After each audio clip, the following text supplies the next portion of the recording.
The Autobiography of Malcolm X.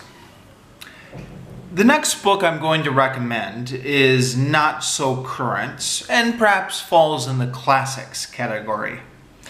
But I finally got around to reading The Autobiography of Malcolm X. And now I'm wondering why I never read it sooner. I guess I kept putting it off because I thought it would be really dry and boring. But that couldn't be further from the truth. I don't know if Malcolm X or Alex Haley should be given credit for the writing style. But the book is not like so many other dry autobiographies out there.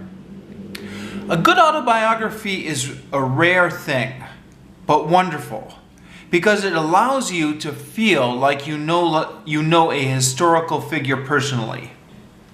This book falls in that category. So, apologies, hope I'm not wasting any time with this. That's all I have written down for this one. This is the scripted book review series in which I go back and reread some of the old reviews I've written over the years. Yeah, sorry, I know that's not very informative, huh? I guess while I've got the camera on, I'll just talk about a few other things that come to mind. So, the Autobiography of Malcolm X, if you don't know, it was a co-project between Malcolm X and Alex Haley. Alex Haley is most famous for writing the book Roots, which got turned into a television show and has some sort of record for the most viewed television show of all time, or something like that. I don't know. Don't quote me. And in fact, if you watch the series Roots, or kind of Roots Next Generation, which is kind of the second part of Roots, but you really should watch them all together.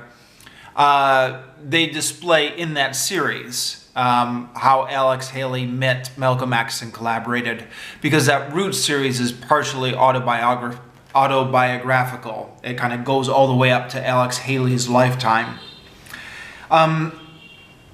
Yeah, so Alex Haley, this is the only thing I've ever read by him, but he's got a reputation for being a talented writer. So you put a guy like Alex Haley together with a guy like Malcolm X, and you're going to get a really exciting book. It's a little bit mystifying to me. I mean, one of the things is that the Autobiography of Malcolm X seems to have been very influential in the 1960s. Like if you read stuff from the 1960s, this was kind of on every radical's must-read list. Apparently, like the radical group, the Weathermen, really liked this book. The Black Panthers really liked this book. It was very influential for people back then. And then it's just kind of disappeared. I mean, people know about it, right? People have heard about it.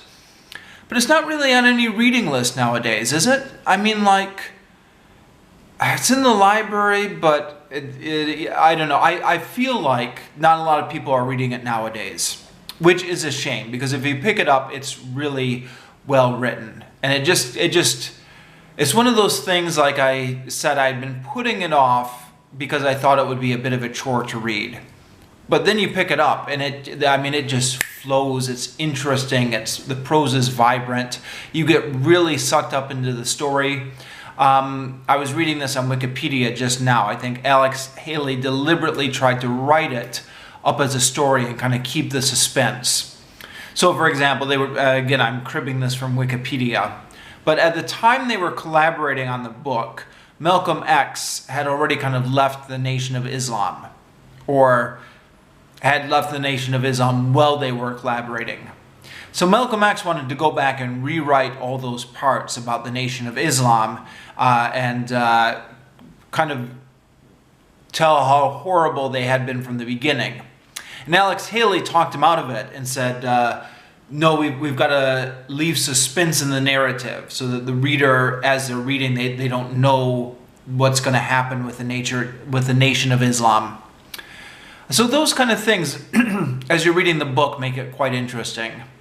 This was also the book that that movie was based on. And if you've seen the movie, when reading the book, you'll recognize all sorts of stuff all sorts of stuff from in the movie comes directly from the book. So one example that I remembered, you remember that part in the movie, right? Malcolm X is kind of walking up to a college campus to speak or something, and he's met outside by a white college student, and she says, "Malcolm X, what can a white person like me who's not racist do to help black people?" And he says nothing and just walks away. And I thought that was just kind of a scene, a Hollywood scene, right? To just kind of illustrate some part of Malcolm X's character or something like that. But that's right in the autobiography. Actually, I'm going to qualify this.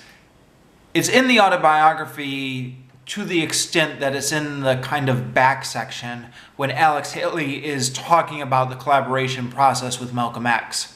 And he talks about how Malcolm X had told him the story about this white girl and how Malcolm X later felt bad about it, etc.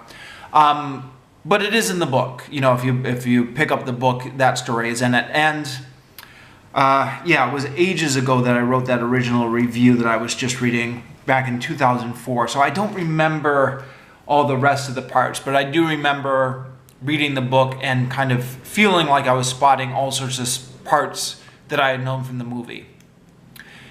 Anyways, sorry for rambling on and not really saying much about this particular one. I give it a recommendation, is the short version.